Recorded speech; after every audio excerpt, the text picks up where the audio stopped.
A cholera outbreak in United States capital Bentiu has claimed the life of at least 90 people, with 3,500 others currently receiving treatment at the Bentiu hospital.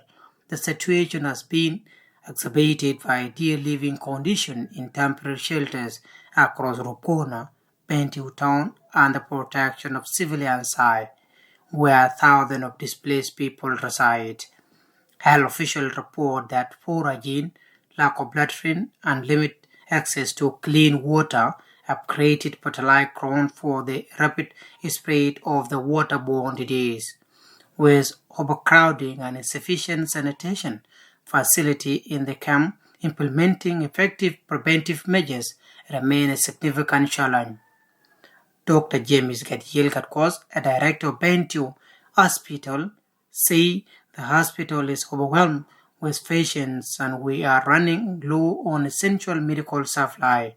We urgently need support to control the outbreak and save lives. In Bentiu Hospital, we received the first case on 28th of November 2024.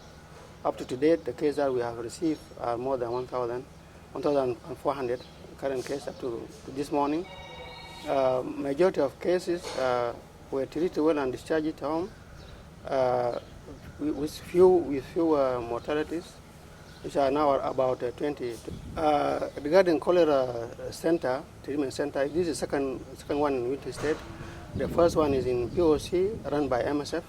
This is the second one in Bentiu State Hospital. It was constructed by MSF with a capacity of 50 beds, with the support of WHO, medical supplies, and CODIT, South Sudan, and some WASH clusters like...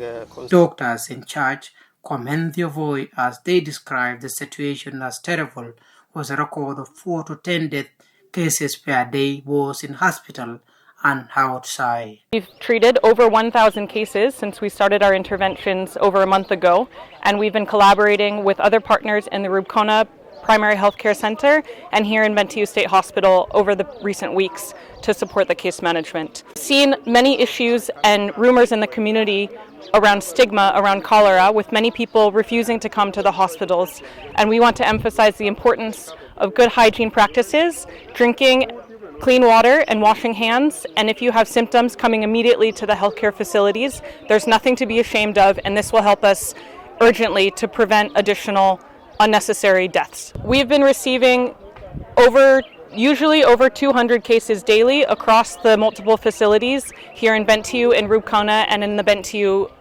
IDP camp. We've seen an unnecessarily high amount of deaths. Many of these arrive to the facilities very late because they do not want to come to seek health care because they're ashamed. There is nothing to be ashamed about with this disease. Surely, the rate is high. There is actually a lot of admissions per day. Actually, in daily admissions, we are meeting more than 100 patients. And currently in the ward, in Bentiu CTC, we have over 200 patients admitted with a suspected case of cholera, with some confirmed cases. George Polkier, United States Director General of the Ministry of Health, say the state government and the health partners are working hard to curb the situation. He advised public to maintain preventive measures. The current cumulative cases since the cholera crisis started, from yesterday were 3,580 cases, in which we also received 90 death cases in the United States, which is really a huge loss to the people of United States and also to the people of South Sudan in general. As the State Ministry of Health, we are trying our level best, to make sure messages of awareness are being disseminated in the community. But still,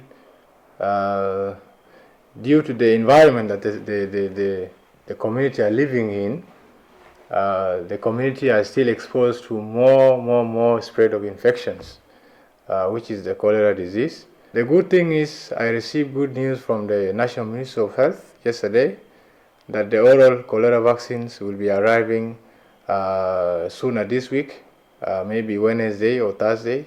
Residents in the affected areas are calling for immediate intervention to improve living conditions and prevent future outbreak. As the situation unfolds, the need for robust preventive measures and adequate resources has become increasingly urgent.